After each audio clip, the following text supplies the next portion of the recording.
Hello, welcome once again to the podcast. We hope you survived the experience.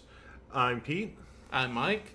and the first thing we want to do is we really do want to just thank everybody. We've been getting a lot of positive feedback on the YouTube channel. We really kind of thought we were just be two crazy people talking into a microphone, but it's nice to know that there are people out there who appreciate crazy people talking to microphones. And we appreciate everyone who has taken the time to listen to our episodes, which is far more people than we expected. Very true. Although, before we get into Uncanny X-Men number 111 here, real quick, I do want to give a trigger warning. There is sexual assault that takes place in this issue. It's implied. It's not explicit. But Heavily implied. We will give another notice when we're about to discuss that particular issue, and we'll also put in the description of the video the timestamps for when we're talking about it, if you want to avoid it. Mm-hmm. Yeah, I mean, this is something Mike and I were just talking about this off mic. This kind of thing is this is the kind of thing, a plotline that came up a lot in the 70s and 80s, and wouldn't really. About a year and some change from now, in comic book in the 80s, it would kind of come to a masthead in Avengers number 200, where people wrote some very, very angry letters. Jim Shooter actually distanced himself from the Avengers number 200, even though he is given writer's credit for it. He claims he had nothing to do with the story, Which is the only time in all of human history Jim Shooter did not take credit for something. So anyway, Uncanny X-Men number 111. A couple of things about this issue that have nothing to do with the story matter. This is the last time that we'll say the all-new, all-different X-Men on the cover. Well, until much later when they use it as like a marketing gimmick again for a new team. But, and is also the last time the X-Men is bi-monthly. It changes to monthly as of the next issue, 112. Mm-hmm. And does not stop being monthly until it becomes twice a month for a little while. Yep, this is when they decided X-Men was officially popular enough to sell comics, and would be popular enough to sell comics for another until about 2015. Yep. X-Men is the only major Marvel comic book I can think of that's been canceled for a reasonable amount of time, at least twice. The second time, though, was more to do with rights issues, and that Marvel did not want to give free advertisement to the Fox movies. True.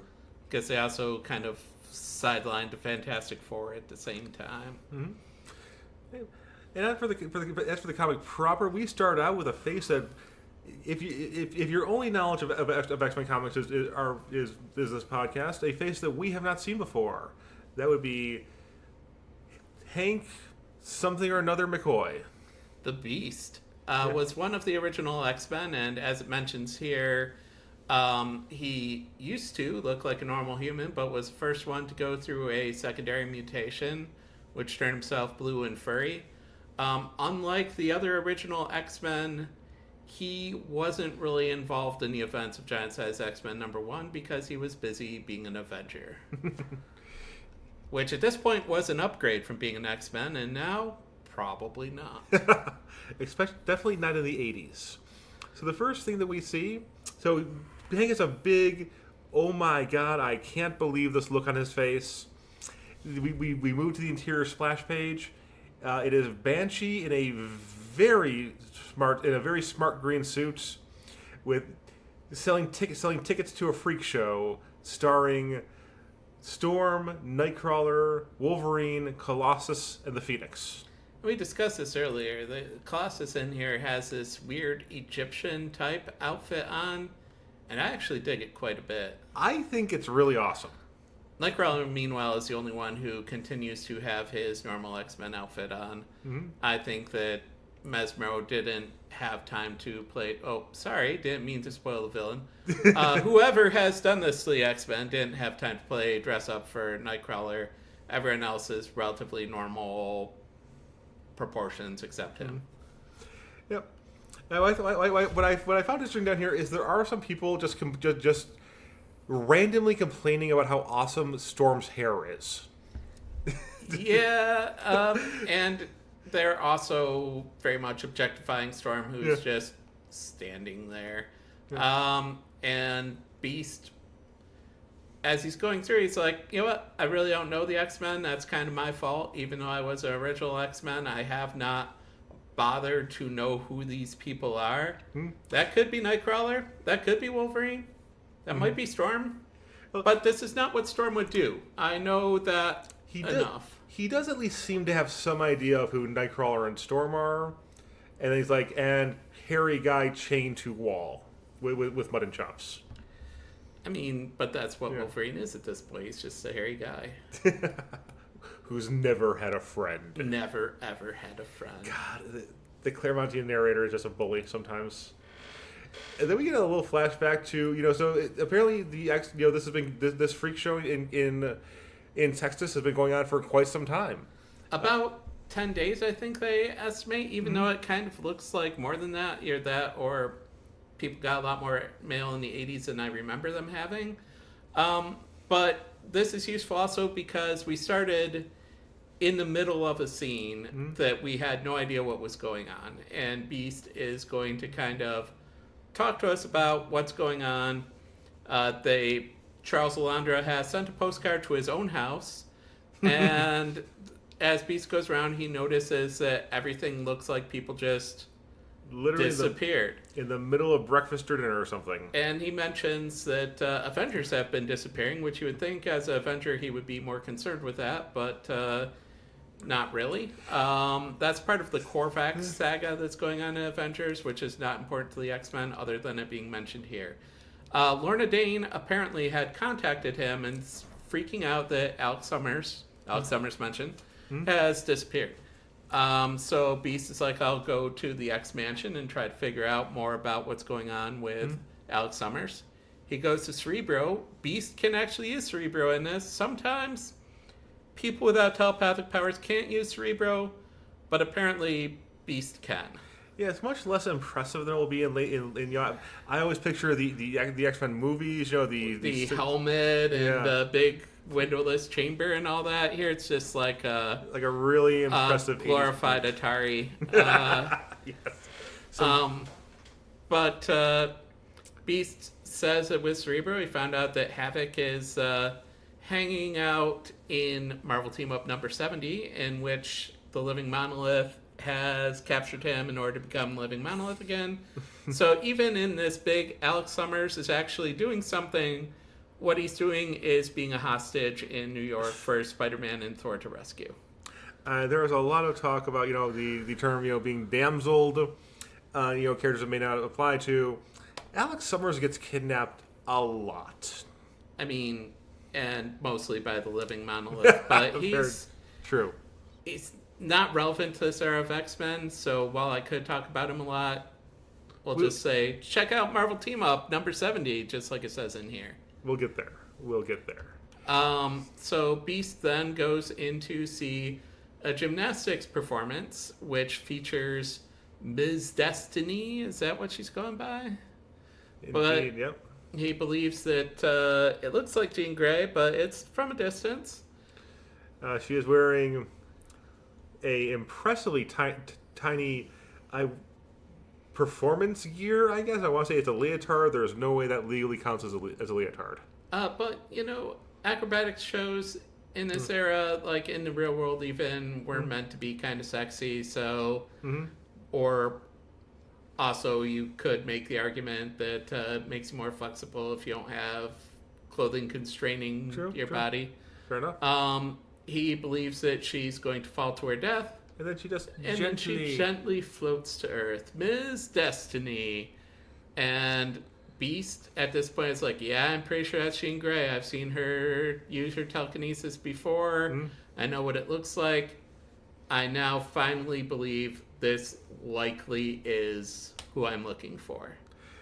And I just want to point out, Ms. Destiny, better name than Marvel Girl. I mean, not wrong. Okay, so this is probably where we should jump back into that trigger warning. So trigger warning, and we'll go into this for a little while, and we'll put the times in the description. Yep. Yes. So Beast invites himself back into Destiny. He follows Destiny back to her dressing room.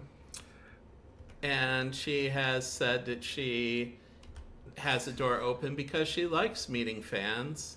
Mm-hmm. And then she's lit up. She's getting ready for her hot date. Yep. And she's lit up a cigarette. She's changed into a garter belt. And my favorite detail about this, and Mike rolled his eyes earlier. Cyclops is here in a pair of tight jeans and a white T-shirt with Slim, his nickname since X-Men #1 on it. So at some point, Mesmero, after kidnapping these guys, had custom T-shirts made, if just for Cyclops. So Jean is heavily implying here that she has a date with a heavy date with the boss, which a little later she'll be putting on extra lipstick for it before heading out to it. She's also smoking a cigarette, which is not a very Jean Grey thing to do, and talking in a 1940s gangster mall kind of accent for some reason. Actually, yeah, Cyclops is also in his 1940s gangster accent. Best life. Beat it, punk! I don't know nobody named No Hank. And Jean Grey admits that she is Jean Grey, but she doesn't know him.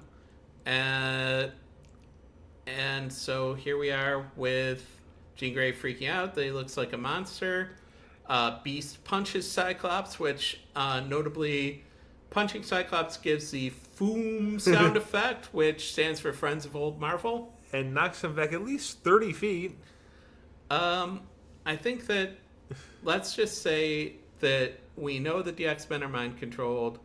It's pretty apparent that Jean Grey has been mind-controlled for sexual purposes by the villain of the piece.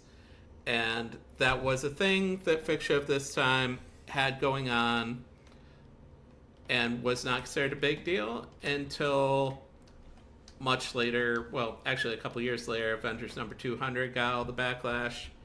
And more recently, in Jessica Jones' solo comic, this is treated as a horrific thing rather than just a thing that happens. And since I don't think it's really been a trope since Jessica Jones, because Jessica Jones is the first time I can think of it was treated as seriously as it should be. And I think at that point, other writers were just like, you know what? Bendis handled this very, very well. Let's just not try to do this as well as he did. Right. So, but as stated, Uncanny X-Men 111 is a product of its times. So Beast punches Cyclops, and he's like, I really should have hit him harder. And it's very tempting to hit Cyclops very hard, but he is like, I've known Scott long enough that I can't just punch him into next week. See, here's the thing. I mean, if he's treating Scott just as Jean's bouncer, I can definitely see why he hit him. But how much of that punch do you think came from having to spend 4 years living in the room next to Cyclops, listening to you, and you know that he was just listening to big band music the entire time? Hank McCoy was always much more of a free spirit, cool guy. He played football in high school before he was banned for being a mutant. And Cyclops is not a cool guy. Yeah. Fun fact about one thing I do love about Beast is that his heightened strength, agility, dexterity, RSV powers, not his intelligence. He is just actually that freaking smart. He is one of the more intelligent people in the Marvel Universe and arguably the most intelligent member of the X-Men. Except for the human computer that later shows up. Oh, God. So now we have all of the carnival people who Cyclops has summoned. And I mentioned to Pete that the clown character in here looks like a future Marvel character called Obnoxio the Clown. We looked it up, and Pete's like, yeah, it certainly looks like him, except Obnoxio wouldn't exist on his own for another 2 years. But I definitely think whoever created him looked at this John Byrne art and said, this is what I want. 100%. Also, Mike and I believe between the two of us have read pretty much every X-Men comic. And both of us were going, Obnoxio the Clown. I'm aware that book happened. Yeah, and neither of us have read it, and I don't think either of us are going to, probably. Hank is like, hey guys, I'm an Avenger, you might not want to fight me. Mm-hmm. And they're like, nah, we want to fight you. And then Hank just does a back handspring off of Obnoxio's face. That's not something you're walking away from. A 230-pound man putting his entire body weight on your face. And now Beast is like, you know what, I probably could beat these guys up, but they're going to keep coming, and I'm one dude. I better try to run away. Little kid is randomly racist towards Beast, calling him a monkey. But being fair, this era of Beast is very monkey adjacent. Monkey-ish, yeah. So he runs off into a tent to try to get away from the random carnies and racist children, and ends up in the tent of Wolverine. He sees at first, and he is thinking about the X-Men. He's soliloquying about the X-Men. Starts out with thought balloons, but then he starts to actually monologue, which is incredibly in character for Hank McCoy. It is. And he decides to go back out, but he's interrupted by Colossus punching him in the back of the head. Which, again, should just kill you. Right. And now, I think that, like Mike and I were both saying, I think that this is just a great redesign for Colossus. It's he's wearing like a giant golden collar and a golden geometric metal loincloth, yeah. And it's gold. It's very striking against the blue silver quote unquote skin of Colossus. And Hank compares getting punched by Colossus directly to being hit by Thor's hammer. Which he also knows what it feels like from issues of Avengers. And one of the Carnival people say the Ruskies found him, and at this point, Beast knows that these are definitely the X-Men, so he says, "Thanks, Colossus. Thanks, Obama." And so Wolverine watches everybody beat Beast down. Beast, even being an Avenger, after getting clocked by Colossus, cannot fight everybody. Yep. At this point, though, Wolverine starts to get out of the hypnotic phase state, yes, that everybody is in. See, here's the thing I'm interested in. So clearly, Colossus is doing feats of strength in the circus. Yep. We've seen that Jean has some kind of acrobatics, trapeze act she's doing. Cyclops is acting as basically the head of the people who just build and do and punch and whatever. Yep. And Wolverine is just randomly chained to a wall within. Clearly, his part of the act is being unwillingly chained to a wall, but that doesn't have anything to do with his regeneration or his claws. It's just, here's a Canadian chained to a wall. They're kind of advertising him as being Beast Show. It's the man beast of the Yukon. Mm-hmm. But unlike any of the other X-Men, he both has his mind being altered and his body fully restrained. Mm-hmm. Everybody else, Banshee, Storm, Nightcrawler, we saw all of them being able to move around at will. Wolverine not only has his mind being messed with, but is physically restrained. Yep. That becomes important here in a few minutes. We do see him just kind of go, no, while he's watching Hank just get trampled by the carnival crew. So now Beast gets taken to the boss, which is Mesmero. But Mike, who is Mesmero? Well, I'm glad you asked, Pete. Mesmero is a character from the Silver Age who appeared in a few comics, not very many. Not very many at all. He was designed by Jim Steranko, which we take one look at what Mesmero looks like, and you're like, yeah, that makes sense. Jim Steranko was a very avant-garde kind of artists that made really interesting designs, and this is definitely not a normal-looking dude. Yeah, I want to say, like, the Silver Age Marvel house artists, Romita, Ditko, Kirby, were all incredibly talented men. I think it's fair to say that Jim Steranko was probably the most highly trained artist among. He probably was the person with the most formal education in art in illustration. Previously was doing illustrations for advertisements before working at Marvel and was well regarded in that field. Jim Steranko actually wanted to get into comics despite being famous in other art methods. He wrote a history of comics. It's actually a highly recommended book if anyone's interested in the history of comics. But anyway, Mesmero has the ability to hypnotize people. And he worked with a Magneto that was later found out to be a robot.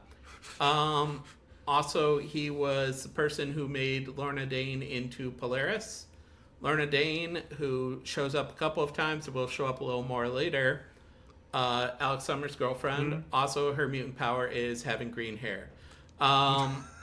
Mesmero put her into a mutant acceleration machine, which made her then afterwards a much more popular character than he would ever be. And unfortunately for him, and here he's just like lounging. He's just sort of lounging. He's sitting butt on a desk. His right foot fully on the desk at like a 180-degree angle, bent at the knee. He's there saying, "Paint me like one of your French mutants." Yeah, it's just like he has been sitting here waiting for an X-Men to come find him. There is no other. There's no other way that he is in that pose. And so now he says that he found Jean Grey first. He followed her to Charles Xavier's school and through all the rest of the X-Men. And here's the thing that I really like about this. Mesmero has the power to enthrall people and make them do whatever he wants. And what he wants is to have them be circus performers. Not just you have control of one of the most powerful assortments of people in the world. Pure control. You can do what you want. Create your own villain team. Create your own hero team. You can take over Washington, D.C. with these guys. But what do you want to do? I want to make them into circus performers. And charge $5 for people to see them. And I gotta appreciate the lack of big picture thinking that Mesmero has here. Well, 1 second. Let's pull up the inflation calculator. I'm now honestly curious. We're gonna $5 in 1978. That's a $25 ticket, Mike. It's a $5 ticket in January 1978 would cost you $25, with the equivalent of $25 in May of 2025. I still think that this bunch of superheroes performing tricks for you is worth more than $25. I have absolutely no doubt in my mind that it is, yes. And coincidentally, at this time, I mean, this has to be a secret passion. This has to be when Mesmero was getting into the supervillain gang. This has to be like a Taskmaster type. I'm going to be a supervillain, but so I can pay for my circus. I mean, again, what I love about this is he got some of the most powerful. I mean, Phoenix is arguably the most powerful person on Earth at this point. Definitely. And even if he doesn't know that she's Phoenix, he still knows that she's Jean Grey. You know, one of the most powerful telepaths, probably the most powerful telepath, even with not factoring in Phoenix things. And what does he want to do? He wants to make them be circus performers. I mean, I admire this in a way. I mean, I don't admire the thing we discussed earlier, but I admire the idea that I'm going to mind control the X-Men and charge $5 a head to watch them do tricks for me. And then we have this creepily kind of intimate shot of just a close-up on Mesmero's eyes going, and now Now I it's will your throw turn. you, beast.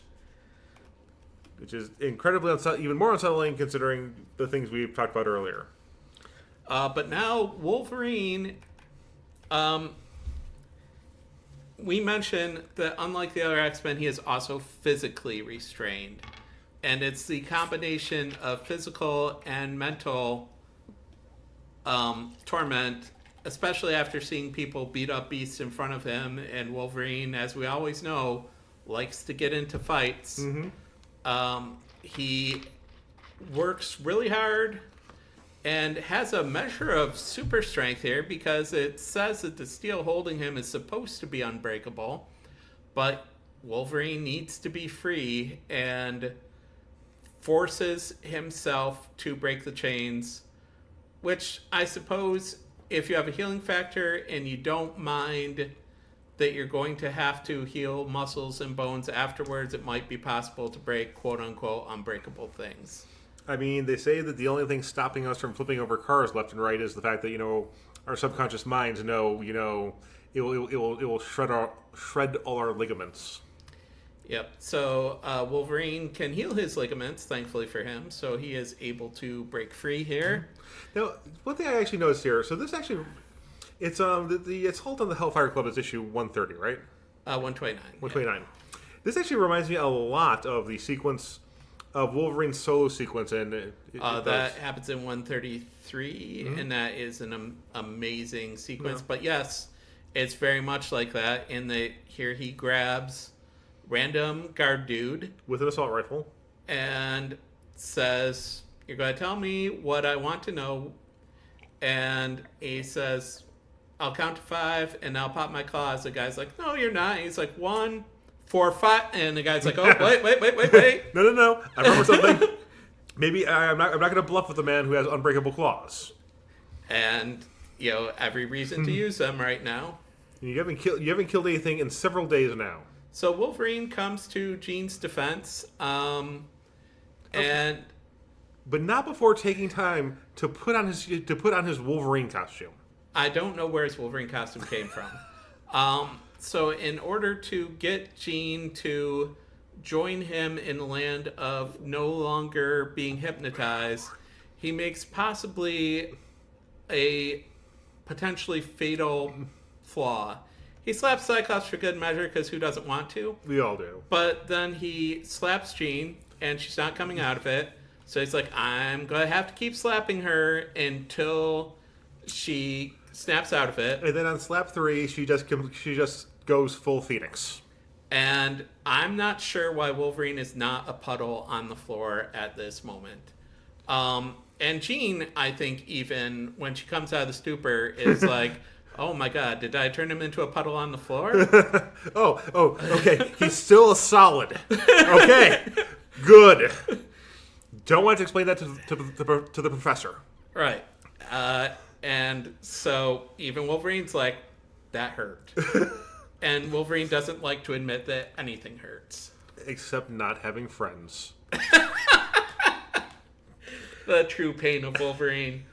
So now we flash back to Mesmero trying to brainwash the Beast.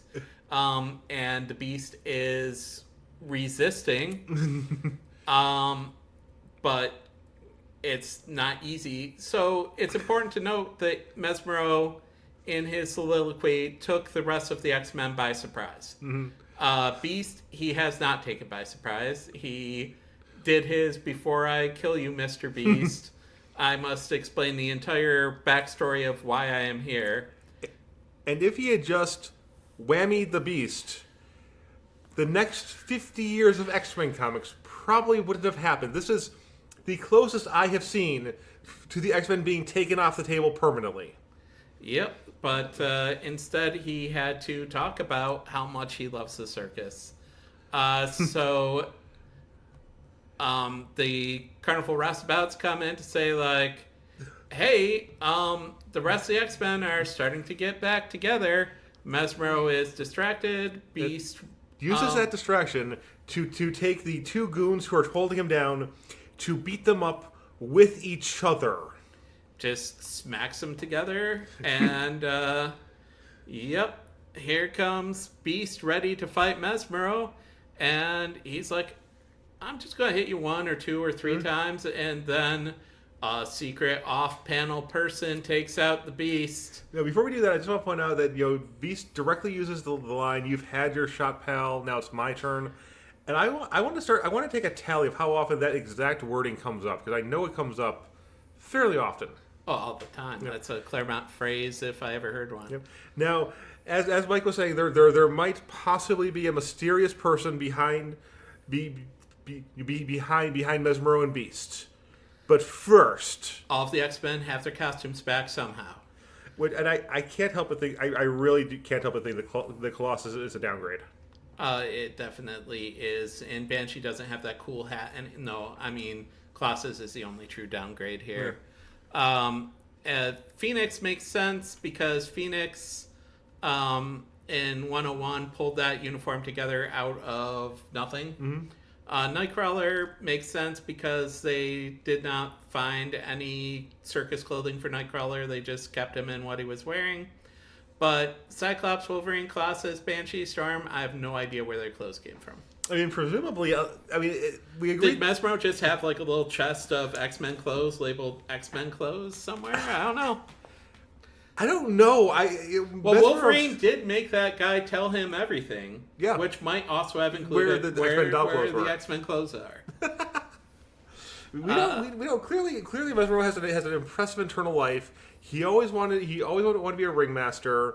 Maybe he also maybe he's also very much into X-Men cosplay. Maybe. And these were his costumes. So anyway, all of the circus guys think that they're going to make short work of 6 freaks, and it turns out that the 6 freaks make short work of them. Yeah. And they're doing it pretty quickly. And Storm here, so this is a recurring theme, and it will happen a couple of times in the next few issues. Storm wants to narrate to you that she doesn't believe in killing. And it always is of the sort of thing where she's like, I really think that we should kill these guys, but here's how we would kill them. I'm going to go into graphic detail. However, but we don't kill people. But she says, but I want to. I really want to. But if these motherless scum have gods, they should thank them with their craven hearts that the X-Men do not believe in killing. Even so. I am sorely tempted. I love all Storm dialogue. Storm, a lot of people look at her as this mother figure, voice of reason. But she is the X-Men you would least want to have against you in a fight. Because she doesn't have limits. Yeah. There is a reason that hundreds of people in the 20th century went, no, you're a goddess. We buy that. We are not going to argue against that. If there is a goddess, it is you. Yeah, she much later will show even more that while she narrates, we don't believe in killing. Mm-hmm. She kind of does. Yeah, well, I don't think Storm kills anyone. A lot of people get killed when Storm says, "Hey, Colossus and Rogue, go kill these people for me." I don't think Storm kills anybody. She stabs Callisto in the heart. And she survives. She didn't think she would survive. When Storm stabbed Callisto in the heart, and we'll talk about that in quite a while, she did not believe that Callisto was going to live through that. Yeah. So here the X-Men come up on the circus wagon and are like, all right, time to beat up Mesmero. And Nightcrawler here says, to think I used to love the circus. At this point, we don't know that Nightcrawler had previously been in a circus previous to being in the X-Men. I just absolutely love this next sequence. So you have Nightcrawler, Colossus, Banshee, Wolverine, Storm, Phoenix, Cyclops. You get on one side of the page. You have Mesmero on the other side of the page. You have an unconscious Hank McCoy between them. We are about ready to see a freaking epic showdown. Oh, we are, but not the one we expected. Because Mesmero just falls forward. And then we have the reveal of the true villain, Lenin's Ghost! No, Lenin's Ghost, not the villain, but Colossus makes sure to say it. The And one, the only, Magneto. And Cyclops is like, we are not ready for this dude. The new X-Men have fought Magneto once before, which he references here. That would be in Uncanny X-Men number 104, where a couple of things happen. I just want to sum that up real quick. Magneto is beating up the X-Men, throwing Colossus around, and Cyclops realizes that Magneto is a distraction because Eric the Red is going after Professor X in order to get to Lilandra. And orders the X-Men to retreat. And Magneto's like, yeah, next time I'm going to just totally wax you. Cyclops is like, we almost lost even then, and he's not ready to fight him again. Also in that issue is, as we mentioned earlier, when Magneto inadvertently frees a character that will show up in another 15 or so issues. Yeah. And this is a Magneto. This is a silly great Magneto. This is not quite Silver Age mustache twirling Magneto. This is not quite late Bronze Age Magneto. I have a very good explanation I have a very good reason for the things I'm doing. This is Magneto. You know, I have a personality. I have humanity. I still really want to kill you. And he says, we have unfinished business. When we last fought in X-Men number 104, I swore that not all your powers nor your skills would save you from my wrath, and they won't. In that issue, also, it might be worth it to mention that Magneto felt that Banshee was the most problematic of the new X-Men to fight. I mean, he has kicked. He kicked Vindicator's booty. Yep. He kicked the booty of the little Joff. The Joff, yeah. Thousand.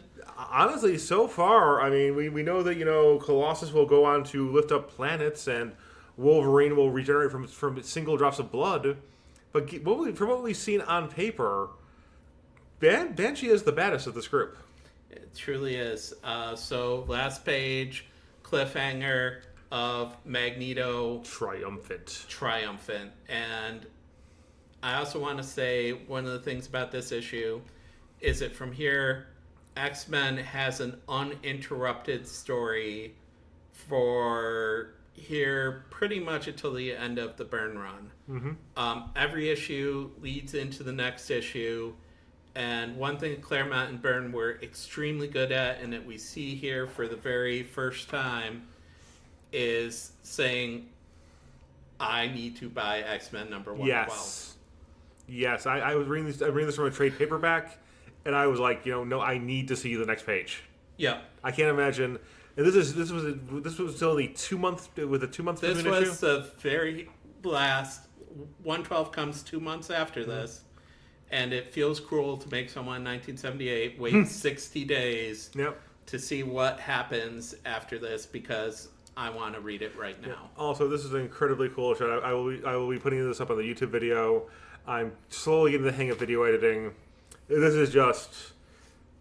is why people love John Byrne's work. It's beautiful. So thank you for listening to us talk about Uncanny X-Men 111. We hope you survived the experience.